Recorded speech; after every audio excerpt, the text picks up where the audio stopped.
안녕하세요. 니체 자라스트라는 이렇게 말했다. 128강 진행하겠습니다. 오늘도 니체 대 예수의 비밀의 가르침. 1945년 12월에 이집트 나감마디에서 발견된 도마복음 내용을 기초로 해서 그동안의 기독교의 그 어떤 사제나 학자들도 풀지 못했던 예수가 비밀이 전수한 그 가르침의 내용들의 그런 것을 풀어가는 과정을 진행을 하겠습니다. 그러니까 지난 영상에서 계속 얘기를 했던 것이 바로 성모 마리아가 과연 누구냐라고 하는 성모 마리아 이런 부분에 대해서 이제는 짚어나갔죠. 누구냐라고는. 그럴 때 도마복음이 총 114개의 문장으로 이루어져 있는데 그 중에서 문장 105번째 문장에 예수께서 말씀하시길 아버지와 어머니를 아는 자는 창녀의 아들이라 부를 것이다. 그래서 예수는 자신의 어머니를 가리켜서 창녀라고 불렀다고 하는 거죠.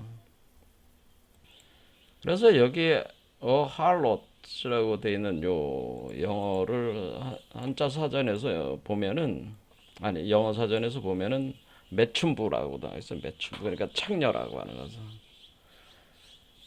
그러니까 창녀는 매춘부니까 아무 남자하고나 이렇게 몸을 섞는 여자잖아요. 그런데 예수가 자기 어머니가 매춘부다라고 이렇게 얘기를 했으니 우리가 알고 있는 성모 마리아는 매춘부다라고 하는 매춘부다. 이걸 누가 얘기했더니 예수가 자신이 얘기했다는 거죠. 자기 어머니가 내 어머니는 매춘부다 이렇게 얘기해요. 매춘부다 이렇게 선언을 한 거니까 어머니가 누구래? 우리 성모 마리아는. 그러니까 인간으로서도 뭐 이런 말을 하는 사람은 인간으로서도 완전히 그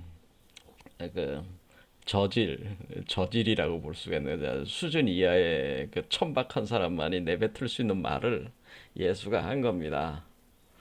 그러니까 내 어머니는 매춘부야라고 얘기를 하니까 이게 이제는 105번째 문장이라고 하는 거죠.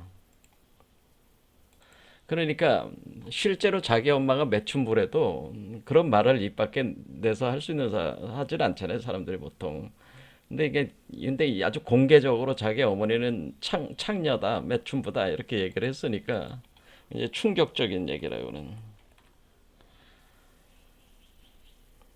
그러니까 이러한 도마복음이 가지고 있는 이 예수가 직접적으로 한 말을 이렇게 적어 놓은 거잖아요. 그러니까 기존의 기독교인들이 생각할 때는 성모 마리아는 기독교인들 성모 마리아는 성녀 그러니까 동정녀 마리아는 처녀였다는 거죠. 처녀 동정녀니까 처녀 아주 깨끗한 처녀인 마리아가 그러니까 단 한 번도 남자와 몸을 섞어보지 않은 여잔데 남자와 잠자리를 단 한 번도 하지 않은 동정녀 마리아를 창녀라고 예수가 얘기를 하니까 그래서 자기가 태어난 거다. 그러니까 자기는 매춘부에게서 태어났다라는 식으로 자기 어머니를 매도한 거잖아요. 그러니까 동정녀 마리아라는 일반적인 그 기독교인들의 상식적 관점에서 보면은 여기에 105번째 나오는 이게 과연 예수가 한 말이냐 부정하고 싶겠죠. 자, 동정녀 마리아다라는 그래서 우리가 기독교인들이 동정녀 처녀가 이제는 처녀 잉태설이 되는 거죠.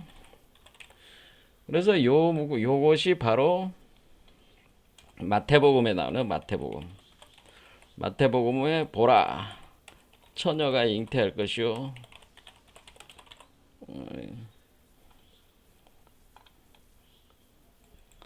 문장 가져왔습니다.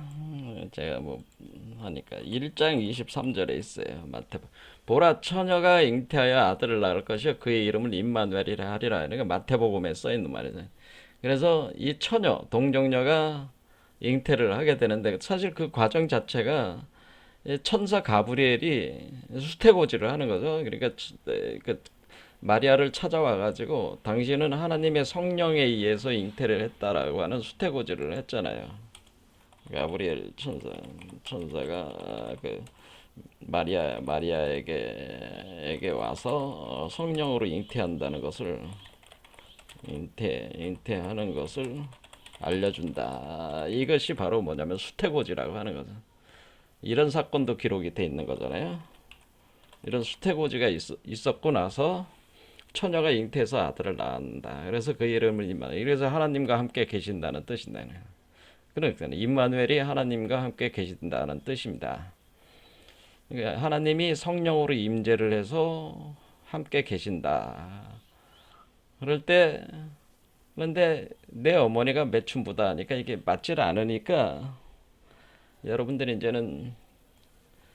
이제 당황하시는 분이 많죠. 이게 신성 모독이 된다라고 하는 이런 얘기. 신성 모독을 스스로 예수 자신이 하고 있는 거죠. 자, 그래서 이것이 무슨 의미인가에 대해서는 제가 이미 설명을 했어요.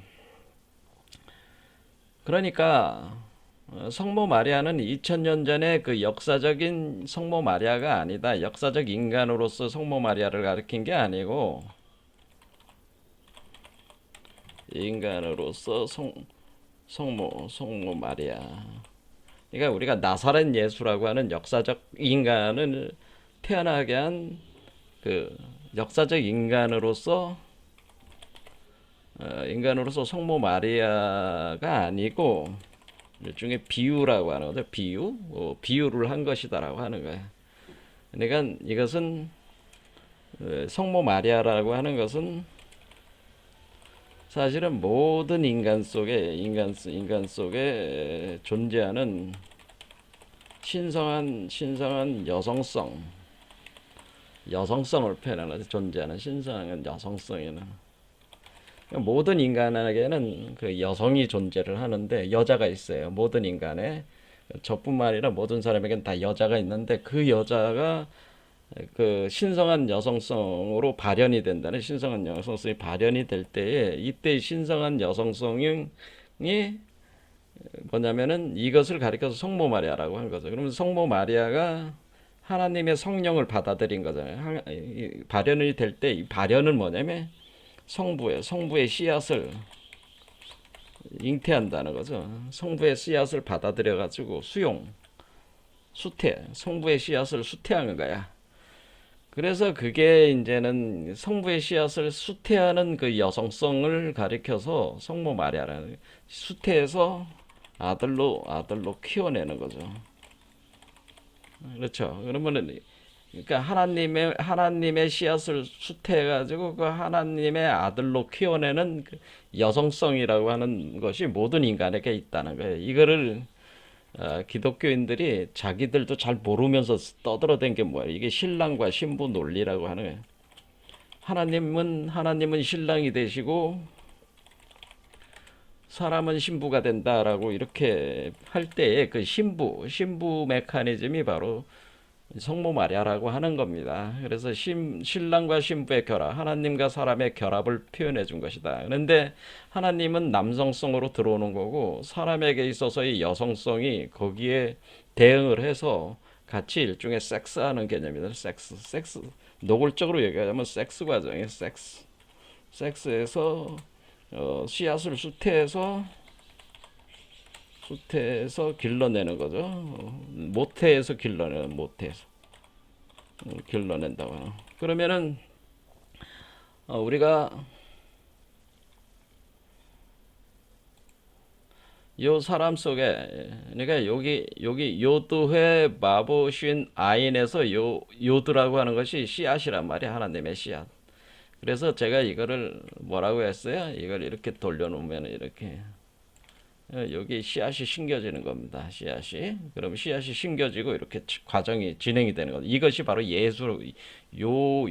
요드회 바브쉰 아인이라는 말 자체가 예수라는 표현이에요. 예수. 그러니까 예수라고 하는 것은 이렇게 우리 몸속에 하나님의 성령을 씨앗으로 받아들여서 수태해가지고 예수라고 하는 존재로 육화시켜 나가는 과정.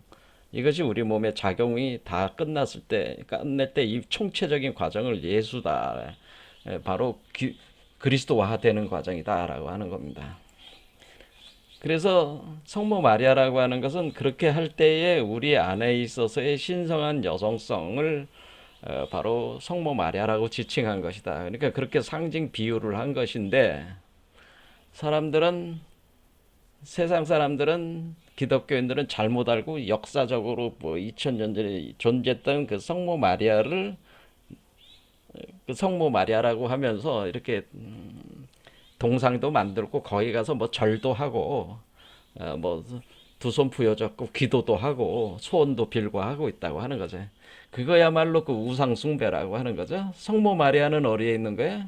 성모 마리아는 당신 자신이 성모 마리아라고 그래서 제가 사람 자신의 여성성이 성모 마리아다.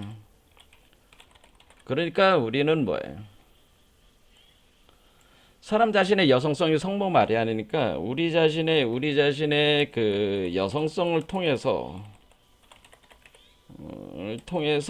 어떻게 돼?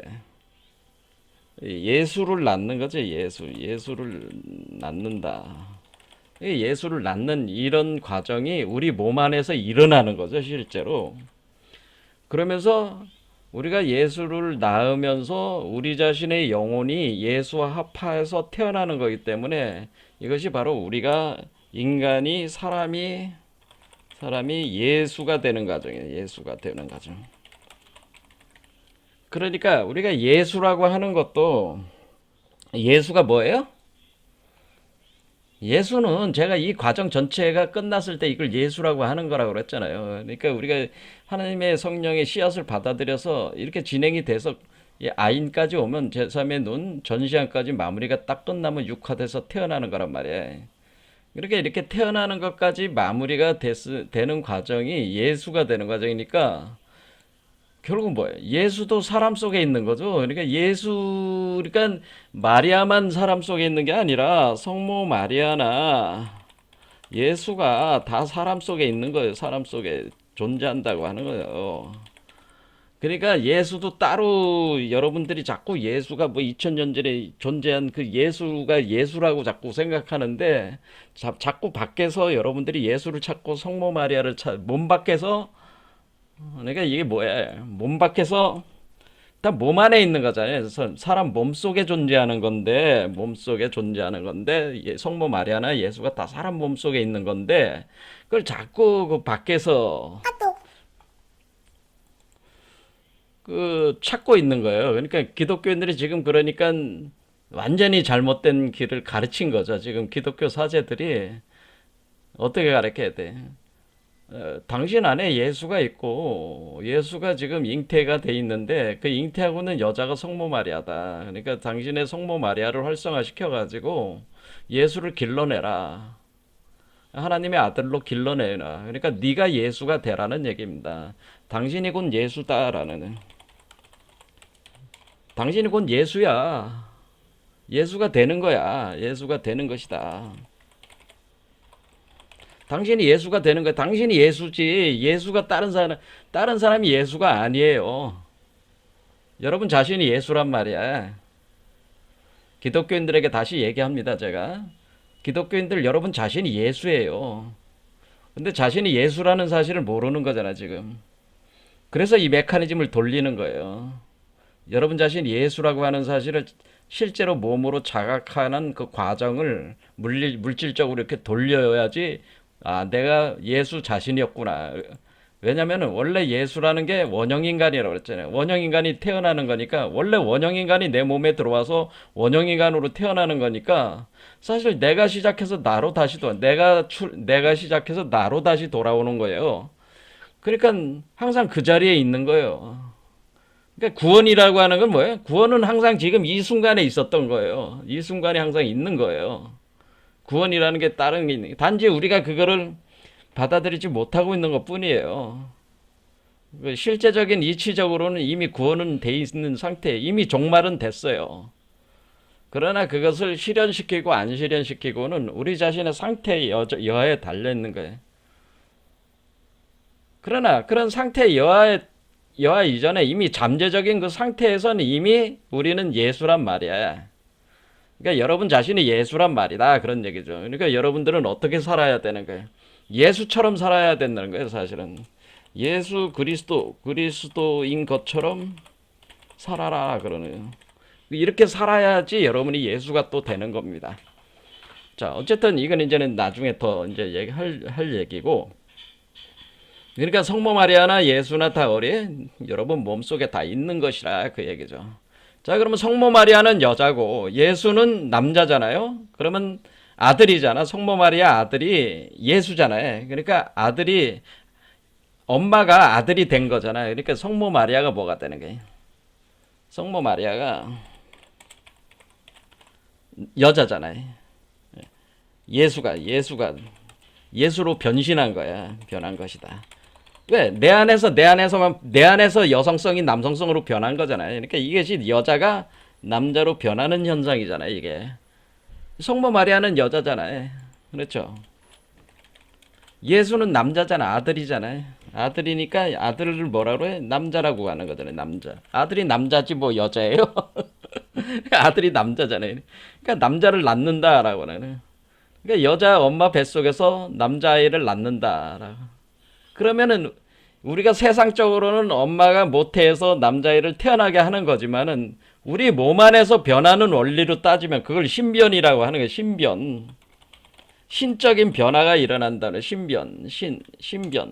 변화가 일어나는 그 개념으로 볼 때는 그 사람에 있어서의 여성적인 부분이 남성적으로 변하는 것이다라는 거지. 변하는 과정이다. 여자가 남자로 성전환하는 개념이다라고 하는. 그러니까 남자가 여자로 성전환이 일어난 거지 우리 몸에. 이 성전환이 어떤 성전? 영적 성전환이라고 하는 거예요. 그러니까 여기서 성전환이 그 얘기가 내용이 어디서 나온 거예요? 114절 맨 마지막에 있는 문장에 왜 도마복음의 맨 마지막에 이 문장을 나오겠어요? 여기서 시몬 베드로가 얘기를 하잖아요. 마리아가 우리에게서 떠나도록 합시다. 여자들은 생명을 얻을 가치가 없기 때문이죠. 그건 뭐예요? 성모 마리아가 예수를 낳아야지만이 예수가 바로 우리 자신의 원형인간이잖아요. 생명 그 자체잖아요. 영원한 생명성을 가진 존재가 되는 거잖아요. 그러니까 우리가 예수가 되어야지만이 바로 구현이 되는 거란 말이야. 그러니까 사실 여자의 역할은 뭐예요? 아이를 낳고 길러내는 게 있는 거죠. 남자아이를. 예수께서 말씀하시요. 내가 그녀를 남자로 만들기 위하여 그녀를 인도할 것이니라. 이런 얘기는 뭐예요? 내가 예수가 지금 이 여자는 뭐예요? 이 마리아는 누구야? 시몬 베드로가 물었잖아. 시몬 베드로가. 그러니까 이 마리아는 시몬 베드로 속에 있는 마리아를 얘기한 거예요.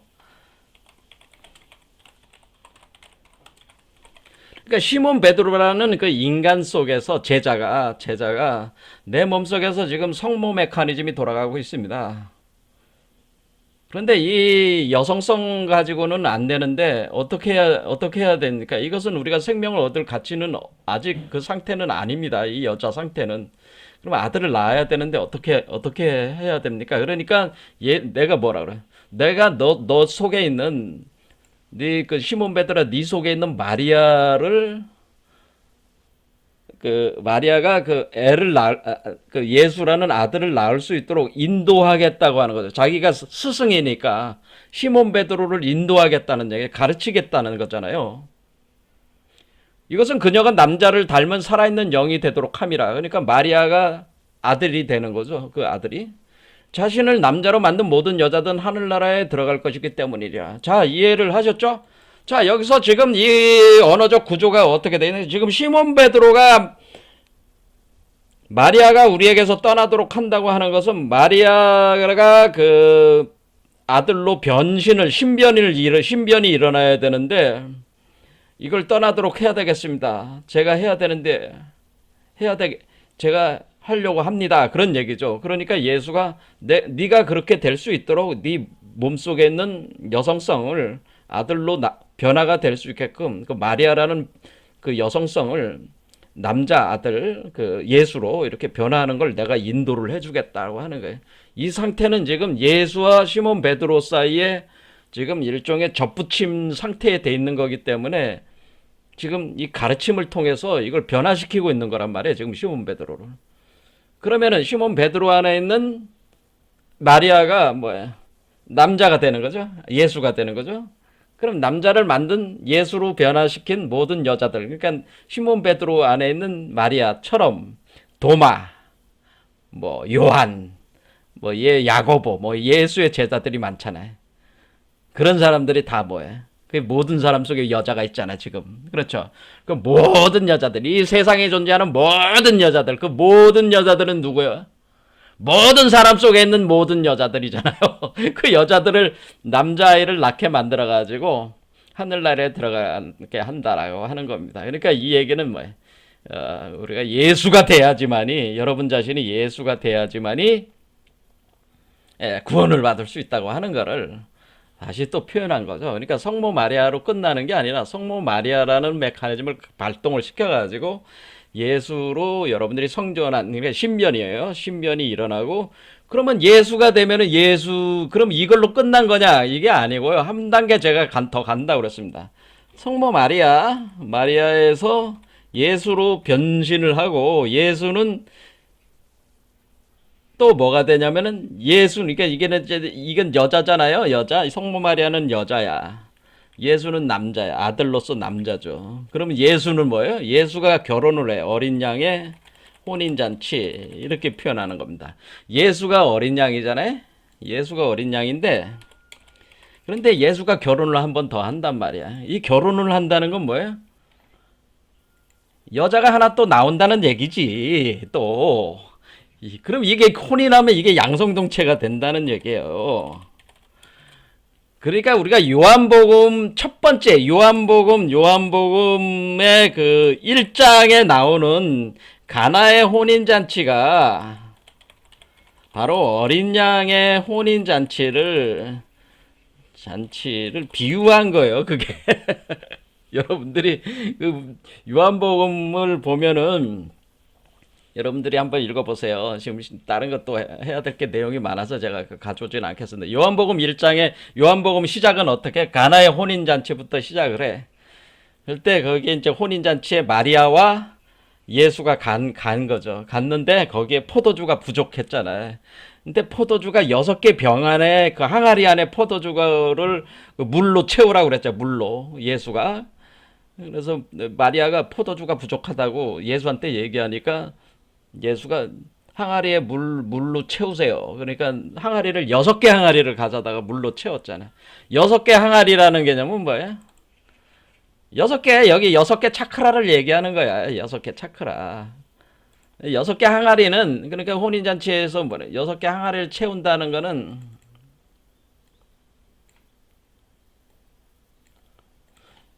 6개 항아리잖아. 항아리에다가 물을 채우세요. 항아리에 물을 채운다. 이것은 6차크라를 의미하는 것이다 라는 거야. 6차크라. 그러니까 창조 6일째 뜻하는 거죠. 창조의 6일째라는. 6일째, 창조의 6일째가 되는 거죠. 그럼 이때 물을 포도주로 변화시켰잖아요. 물을 포도주로 바꾸잖아요. 예수가.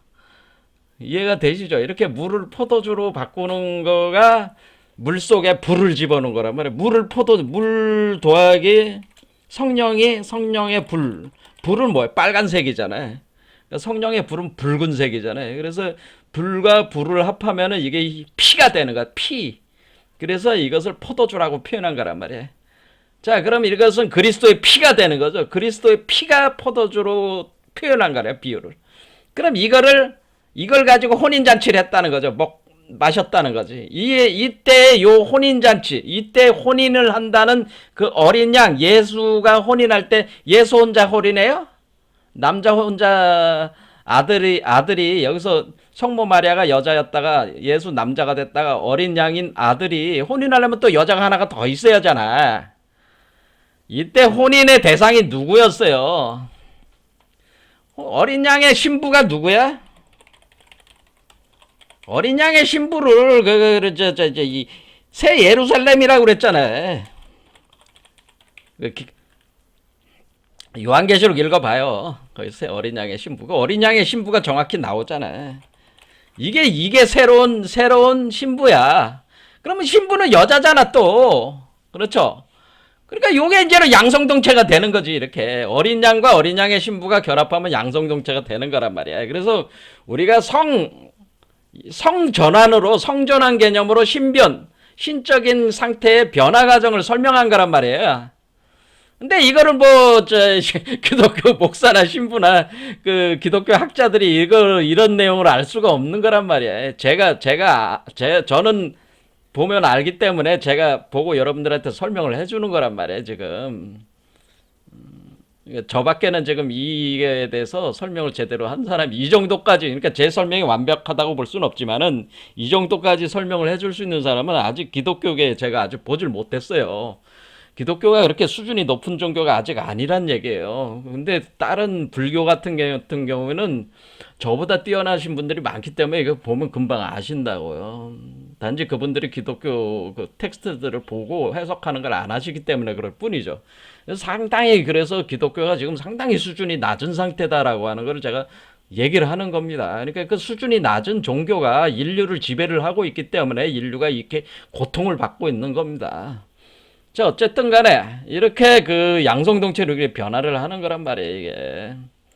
자, 이해하셨죠? 그래서 우리가 105번째 문장과 114번 문장이 서로 연결이 되면서 그 의미를 이제는 파악을 하게 되신 거죠.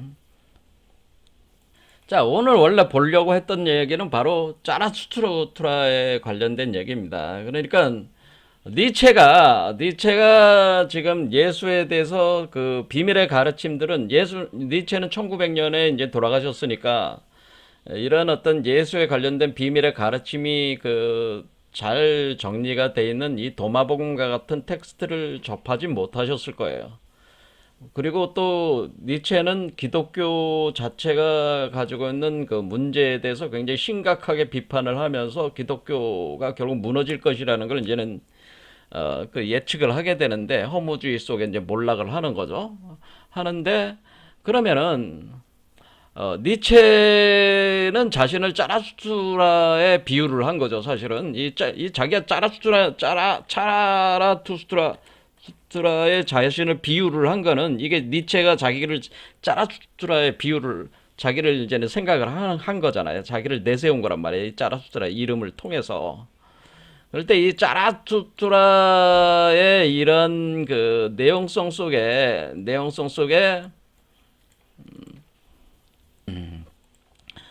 그 사실은 이 처녀잉태설이 차라투스트라에게 이미 그 존재를 한다고 하는 겁니다. 그러니까 니체는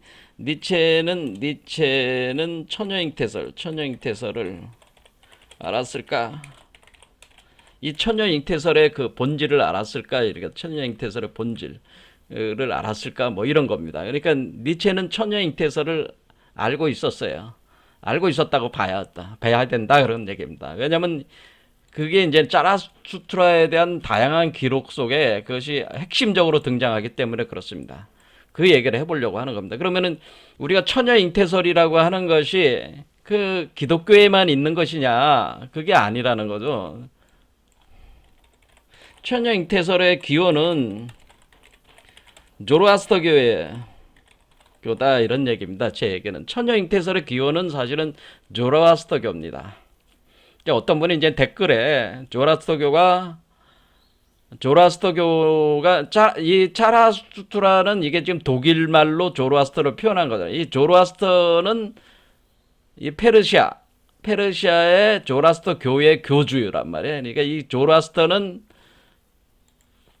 예전에 강의를 했지만 BC 한 1000년 정도 뿐이다. 대강 이렇게 알려져. 정확한 건 아니지만 대강 학자들 생각에는 이 정도 좌우로 돼 있지 않냐 이렇게 보는 거죠. 이때 처녀 잉태설의 기원은 조라스터교입니다, 사실은. 그래서 오늘날의 기독교라든가 불교 등 다양한 그 종교에 조라스터교가 상당한 영향을 많이 미쳤습니다. 그 중에서도 처녀 잉태설도 그 중에 하나다 그런 얘기예요. 그래 조로아스터교에 그럼 처녀 잉태설이라는 게 있습니까? 조로아스터교에 처녀 잉태설이 있습니다. 구조도 좀 비슷합니다. 자, 그래서 이거에 대해서 좀 얘기를 하려고 하는 겁니다. 자, 조로아스터교에서 우리가 지금 제가 지금 얘기하고 있는 게 뭐였냐면은 바로 아담 카드몬이라고 했죠. 7일 된 아이라고 하는 것은 7일 천지체 강창조 과정에서 태어나는 아이가 있는데 그 아이가 바로 원형인간이다. 그래서 천지창조 창세기 제1장에 등장하는 게 바로 원형인간 아담 카드몬이다. 이렇게 돼 있단 말이야. 아담 카드몬. 그래서 이 아담 카드몬으로 다시 돌아가는 것이다라는. 원형인간 아담 카드몬은 양성동체라고 그랬습니다. 원형인간 아담 카드몬. 이것이 바로 하나님이라고 그랬죠. 바로 빛사람이라고 표현한다. 빛으로 만들어진 사람이에요. 빛으로. 하나님의 빛에 의해서 창조된 존재다. 이게 빛사람이라. 그러니까 그러니까 이 빛사람으로서의 이 아담 카드몬은 사람으로 육화한 하나님이에요. 그러니까 아담 카드몬 자체가 하나님이라고 생각을 하시면 돼요. 사람이 된 하나님. 그러니까 아담 카드몬이 그러니까 사람으로 육화한 하나님이니까 이게 뭐야? 예수잖아. 예수고 이게 예수가 바로 사람으로 육화한 하나님이라고 얘기하는 거 아니에요? 인카네이션 됐다. 기독교에서 그렇게 얘기하는 거니까 원래 아담 카드몬이 예수요. 그런데 이 아담 카드몬이 양성동체인데 이것을 조라스터교에서는 이 아담 카드몬이라고 하지 않고 키우마르스라고 합니다. 키우마르스라는 태초의 원형인간이 있었다고는. 원형인간인데 이것은 조라스터교의 하나님은 누구냐면 오르마즈드라고 또는 아우라마즈다 이렇게 하면 오르마즈드라고 할 때 이 오르라는 맛이 바로 빛이라는 뜻입니다. 아인소프 오르 할 때 무한의 빛으로 만들어진 빛의 존재라는 뜻이에요. 빛의 신, 이 빛으로 만들어진 그 원형 인간이 바로 키우마라스다. 이게 바로 빛사람이에요.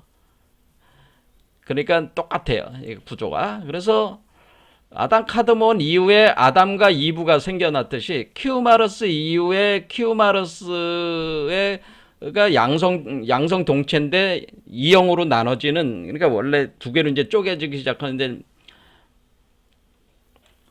마시아와 마시아나라는 남성과 여성의 그 인간이 출현을 해요. 그러니까 아담 카드몬에서는 마시아와 마시아나가 이건 뭐예요? 아담 이브죠. 아담 이브.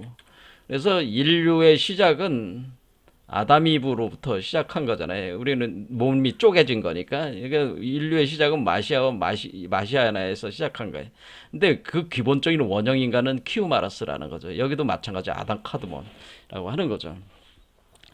그래서 마시아와 마시아나가 이 어둠의 세계에 이제 빠져들어가지고 인류가 이제 고통을 당하기 시작하는 거예요. 그 어둠의 세력에 이제 지배를 당하게 되는 겁니다. 그것을 어둠의 세력을 이제 앙그리마유라고 하는 그 악의 신이 있어요. 어둠의 신. 그래서 태초에 이 오르마즈드가 이 세계를 창조한 때 우주 아래서 창조를 합니다. 우주 알. 여기서 알에 대한 사상이 있는 거예요. 제가 이거를 우주 알이라고 그랬지. 이게 우주 알이라고 그랬어요. 우주 알. 다른 강의에서 이 우주 알, 코스믹 에그란 말이에요. 코스믹 에그. 우주 알 사상은 아주 보편적인 사상이에요. 그래서 이게 사실은 우주 알이란 말이에요. 요게. 그래서 우리가 이 7일 동안 이렇게 올라오는 요게 우주 알이고 여기 우주 알이 깨지면서 태어나는 거란 말이에요. 그러니까 세계로 등장하는 거란 말이에요. 그러니까 그런데 우주 알에서 그러니까 키우마르스가 만들어진 거죠. 키우마르스가 만들어져 가지고 태어난 거란 말이에요. 그 뒤에 마시아나로 이렇게 되는 거예요. 이게 아담 이브 개념. 그런데 이것이 이제는 선과 악의 싸움, 빛과 어둠의 투쟁이 일어난다는 거지. 그래서 어, 이것이 영지주의의 아주 전형적인 형태인데 빛과 어둠의 투쟁의 기간이 있다고 하는 거죠. 그래서 우주 아래 있을 동안이 3,000년이었고 그동안 한 또 이제 9,000년이 흘러가게 되는 거죠. 그래서 총 우주의 한 주기를 12,000년으로 보는 겁니다. 12,000년이 하나의 그 주기. 그러니까 3,000년으로 3,000년을 네 번을 이렇게 간다고 하는 거죠. 이렇게 네 번을 간다.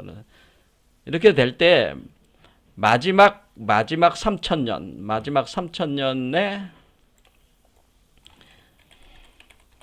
3,000년에 바로 뭐냐면 빛과 어둠의 투쟁을 종식시키는 이제 구세주가 출현을 하게 되어야 돼요. 마지막 3,000년 기간 동안에 구세주의 출현이 일어나게 되는 거예요.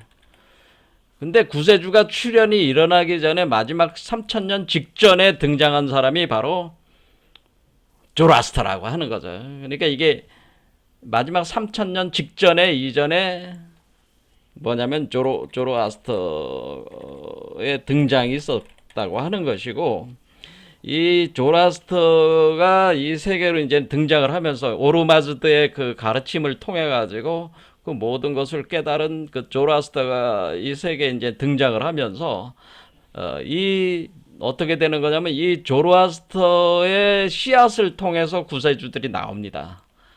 이렇게 조라스터가 왜 중요하냐면은 이 구세주가 한 명이 아니고 세 명이 나오는데, 이것이 세 명이 각 1,000년씩 각 1,000년, 1,000년을 관리를 한다는 거죠. 1,000년을 지배를 한다는 하나의 그 활동을 한다는 1,000년을 활동한다는 거야. 이때에 이 세 명의 구세주 모두가 다 조라스터의 씨앗으로부터 태어난다라고 하죠. 조라스터의 정자로부터 태어납니다. 정자라는 건 남자의 정자잖아요. 남자의 정자. 우리가 정자에서 태어난다. 정자에서 태어난다.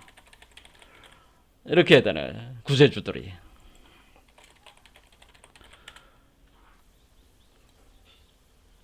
자, 그러니까 여기는 지금 뭐가 있어요? 그러니까 조라스터라는 사람은 사실은 원형인간 아담 카드몬 큐마러스와 같은 존재란 뜻이에요. 사실은 이게 그럴 때 이 정자, 그러니까 지금 아까 봤지만은 제가 지금 우리가 그 요드라고 그러죠. 요드가 정자로 신의 정자라고 그랬잖아요. 이것이 바로 조라스터 정자란 말이에요. 조라스터의 정자. 자, 그러니까 우리가 원형 인간의 정자야. 사실은 이게 바로 예수의 정자야. 기독교로 따지면은. 자, 그러면 이것이 이렇게 돼서 이렇게 심어진다는 거 아니에요? 심어진다고 제가 얘기를 했죠. 이렇게 심어진다고 얘기를 할 때, 이렇게 밑에 심어진다고 얘기할 때, 이 정자에서 태어날 때 누가 이제 등장하냐면 여자들이 등장해요. 처녀들이 등장합니다. 이게 정자에서 태어나려면 누군가 임신하는 여자가 있어야 될까요? 임신하는 처녀들이 등장을 하는 거죠.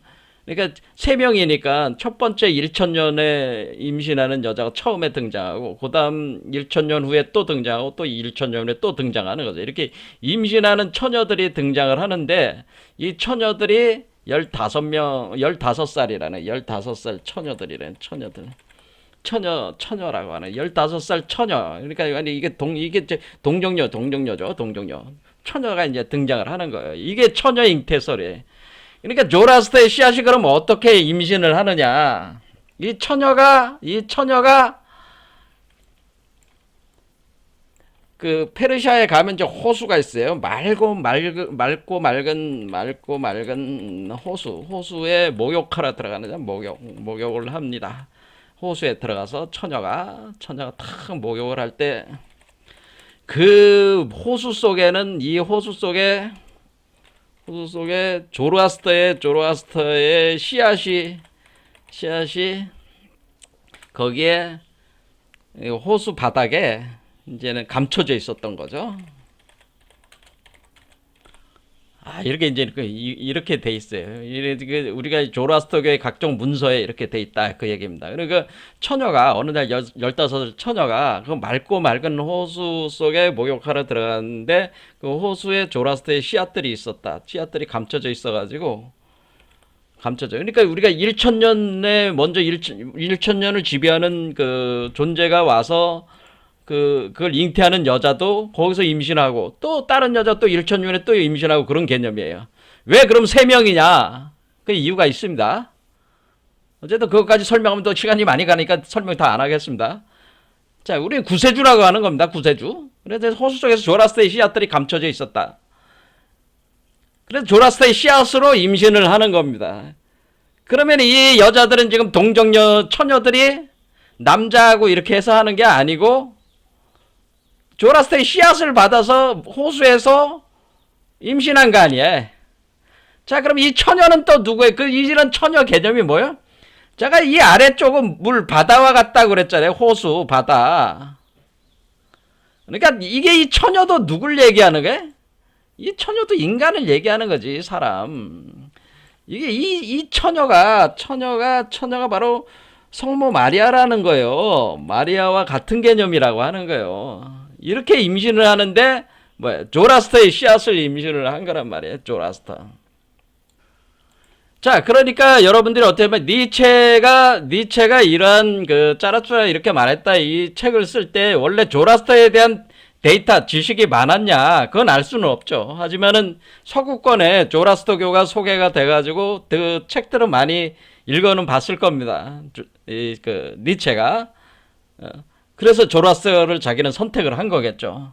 왜냐면 조라스터가 사실은 큐마르스 원형인간 오르마즈드에 의해서 창조된 태초의 원형인간 큐마르스가 바로 조라스터란 말이에요. 똑같은 존재 개념이란 말이에요. 그래서 결국 조라스터로부터 조라스터가 어떻게 된 거예요? 여기서 이렇게 해가지고 이렇게 태어나서 위버맨시가 된 거잖아요. 위버맨시가 돼서 위버맨시의 씨앗이지. 그러니까 이게 조라스터의 정자는 이것은 니체의 얘기로는 위버맨시 씨앗이 되는 거죠. 그러니까 지금 조라스터가 지금 세계로 하강해 온다고 하는 개념은 하강에서 제자들을 가르친다고 하는 거는 정자를 뿌려주는 행위야 사람들 속에다가. 그런 사람들은 그 처녀가 돼가지고 그러니까 아까 얘기했듯이 시몬 베드로처럼 예수가 베드로의 몸에다가 씨앗을 심어주고 그러면 베드로의 몸에 성모 마리아가 작용을 하고 성모 마리아의 몸에 그것을 통해서 예수가 다시 똑같은 예수가 태어나고 왜냐하면 예수의 씨앗으로 시몬 베드로가 임신을 했으니까 예수가 나오는 거지. 그러니까 예수가 다 나오는 거야. 모든 제자들에게 예수가 나오는 거야. 무슨 말씀인지 아시겠어요? 그러니까 모든 사람이 조라스터가 되는 거야. 여기도 똑같이 조라스터의 씨앗으로 다 나오는 거잖아요. 그러면 이 구세주가 지금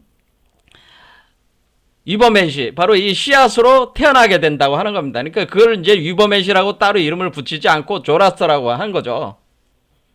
자, 이렇게 그림처럼 여자가 호수 속에 딱 들어가 있으면 이렇게 있으면 항아리가 있잖아요. 딱 해가지고 이게 물병자리를 상징하는 거야. 이렇게 임신을 하는 거야, 여자들이. 이 여자가 이 아름다운 여자들이 모든 사람 속에 다 있다는 얘기지, 그 처녀가. 요 관련된 문장들, 그러면, 우리가 조라스터교의 유명한 경전들이 아베스타 경전과 그 다음에 까타스라는 데이터, 일종의 문서들이 있고요. 그 다음에 문다이슨, 이렇게 부르는 문서들이 있는데, 그거에 대해 설명하면 한도 끝도 없으니까, 몇 개 문장만 그냥 한번 보겠습니다. 자, 케우마르스는 고대 페르시아의 카요마르트다라고 하는. 이것은 카야는 인생을 의미하고 마르타는 인간이라는 뜻이다라고 하는. 카요마르트는 세상의 유일한 인간이다.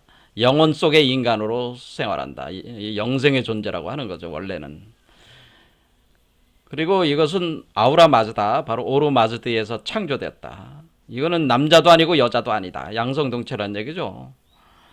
그런데 앙그라마유가 악의 힘으로, 그러니까 악의 어둠을 지배하는 신 앙그라마유가 악의 힘으로 키오마르트를 죽이기 위해 악마를 보냈고, 키오마르트의 몸에서 나무가 솟아났으며 여기에 첫 남자 마시아와 첫 여자 마시아나를 낳았다. 여기로부터 이제는 인류가 시작이 된다네. 이렇게. 자, 조로아스터교가 태어난 후 선한 종교의 계시함과 아흐리만이 패배했다. 아흐리만이 바로 앙그리마유입니다. 이 예언자의 씨앗은, 그러니까 조로아스터의 씨앗은 한 호수에 보존되어 있는데 그곳에서 처녀들이 목욕할 때 씨앗이 잉태되는 것이다. 이렇게 해서 세 번의 구세주가 나타나는데 맨 마지막 세 번째 구세주는 악을 파괴하고 죽은 자들을 일으켜 최후 심판을 버린다고 하는 거죠. 이때 어떤 일이 일어나냐면 최후 심판에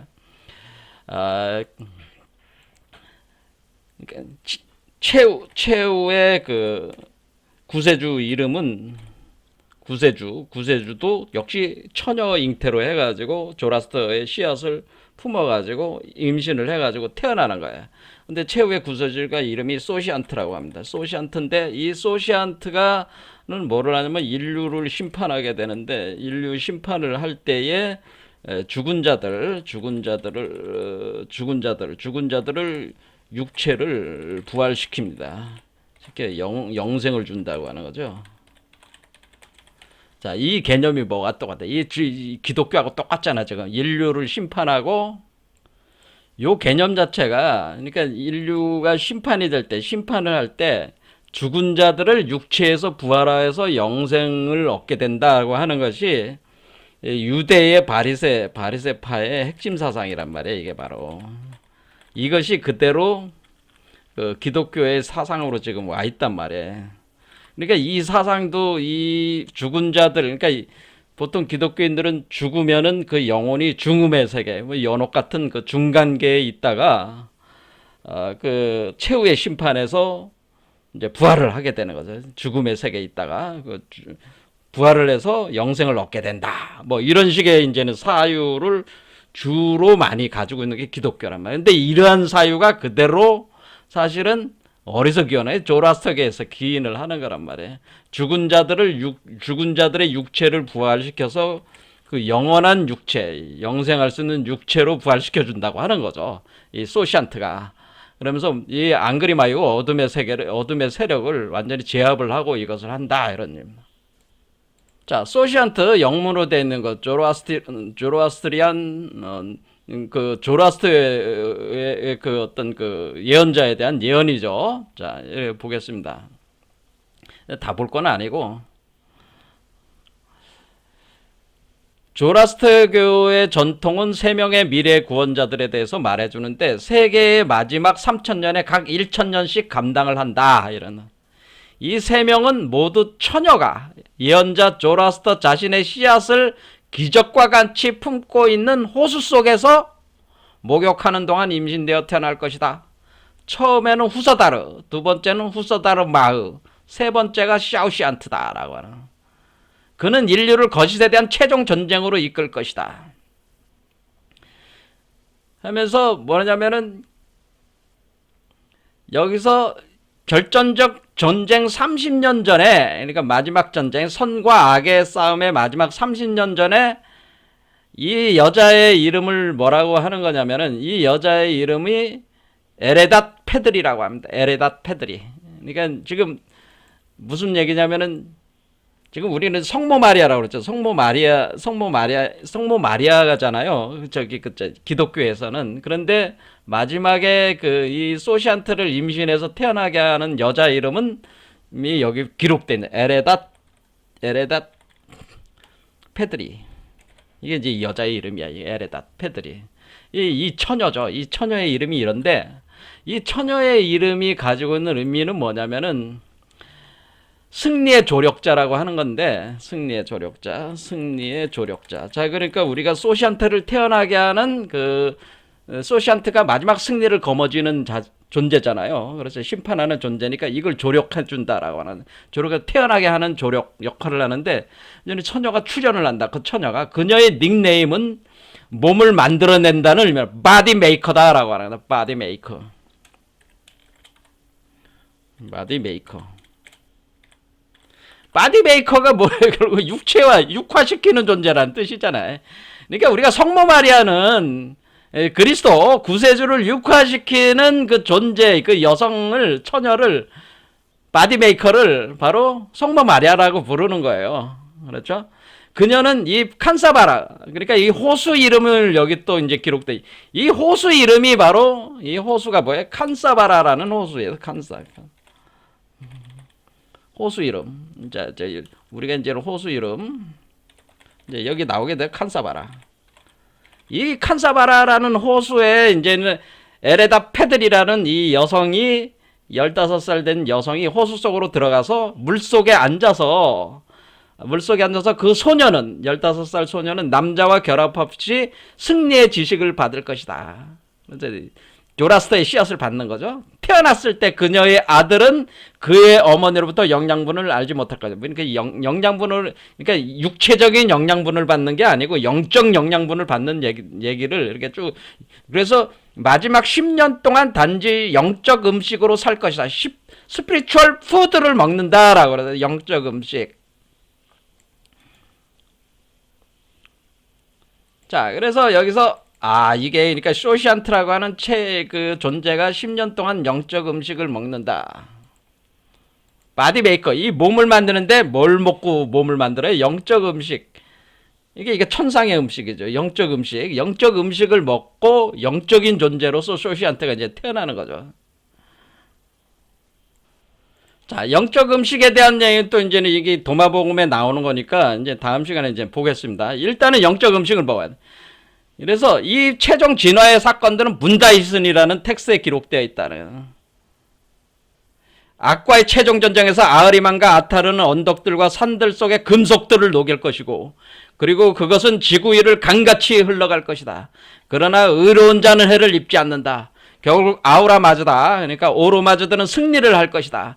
그의 대리자 샤오시안트 구세주는 죽은 자들에게 영원한 육체를 지니게 하여 부활시킬 것이다. 그들의 영혼은 정화가 되고 신과 재결합한다. 시간은 끝난다. 그렇게 이제 시간이 끝나는. 그리고 진리와 정의, 그리고 영생은 이후 영원할 것이다. 뭐 이런 식으로 표현되어 있는. 자, 그래서 우리는 지금 오늘 조로스터 교회의 그 처녀 잉태설에 대해서 이제 알아봤습니다. 이렇게 그리고 우리가 최후의 구세주가 쇼시안트 이름이, 그리고 호수 이름은 이제 칸사바라는 호수에서 여성 성모 마리아 대신에 에레다 페들이라는 15살 처녀가 여기 들어가서 조라스터의 씨앗을 그걸로 임신을 해가지고 쇼시안트가 조라스터의 후손으로 태어난다고 하는 거죠. 그래서 인류 최후의 구원자로서 이제는 악과 싸워서 이기고 승리를 거두고 최후 심판을 거치면서 사람들을 어떻게 죽은 자들에게 영원한 육체를 지니게 해서 부활시킨다. 이런. 이게 지금 그러니까 이 조라스터 교회에 이미 이런 내용성이 다 있는 거죠. 그러니까 그거를 이제는 기독교에서는 성모 마리아라고, 이게 이 여성을 성모 마리아로 해가지고 이렇게 구성을 해낸 것이다. 이렇게 보시면 되겠습니다. 자, 오늘은 그 처녀 잉태설의 기원, 그것은 바로 조라스터 교회에 있었다고 하는 거, 그리고 내용을 조금 살펴봤습니다. 그래서 여러분들이 이제 성모 마리아, 또 여기서 나오는 그 조라스터 교회에 나오는 그 처녀가 누구예요? 다시 말씀드리면은 그 동정녀 처는 여러분 자신 몸 안에 있는, 몸 아래쪽에 존재하는 아래 차크라들 쪽에서 활성화되어 있는 여성성을 뜻하는 거예요. 그래서 여러분 몸에서 바로 예수도 나오고 소시안트도 나오는 겁니다. 구세주가 여러분 몸 안에서 구세주가 누구예요? 여러분 자신을 구원하는 구세주란 말이에요. 그게 바로 여러분 자신의 아들이에요. 자기 자신입니다, 사실은. 자, 오늘 여기까지 하겠습니다. 감사합니다.